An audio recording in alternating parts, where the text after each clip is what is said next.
gol. Perdeu pro Lúcio, vem pra cima, Lúcio. Nossa, drible da vaca em cima do Luca. Que passe lindo, que jogada.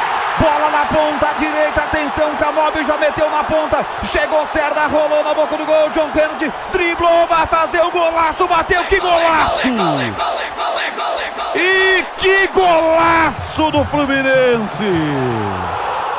Que golaço do Fluminense. Que golaço do Fluminense.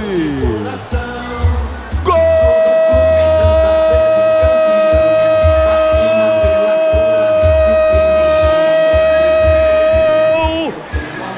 do Flusão.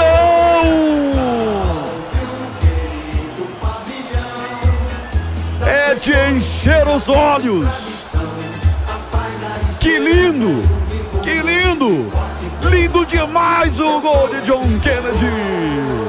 Na marca de 24 minutos, John Kennedy, ele não perdoa. John Kennedy marca. Humilhação para o São Paulo, consagração do Fluminense. Num gol que lembrou pelada.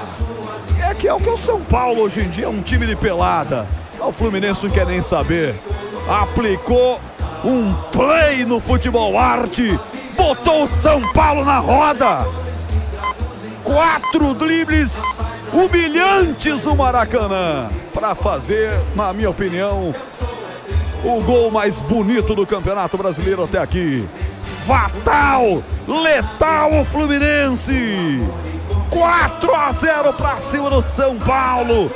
O que vale é o detalhe, conta aí, Breno Beretta. Olha os 2 dribles da origem da jogada pelo lado direito que o Luca tomou foram absolutamente ridículos para ele, porque o jogador do Fluminense deixou ele sem pai nem mãe. E depois, o que fez o atacante da equipe do Fluminense, o John Kennedy, hein?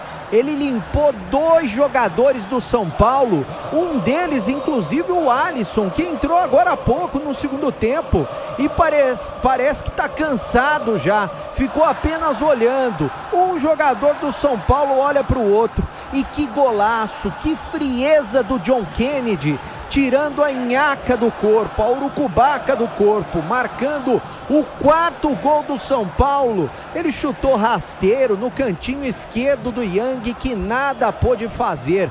Um jogão do Fluminense do Maracanã. É pro torcedor sair e pagar o ingresso novamente. Fluminense 4, São Paulo 0 fora o baile. E agora o Canóbio tomou cartão.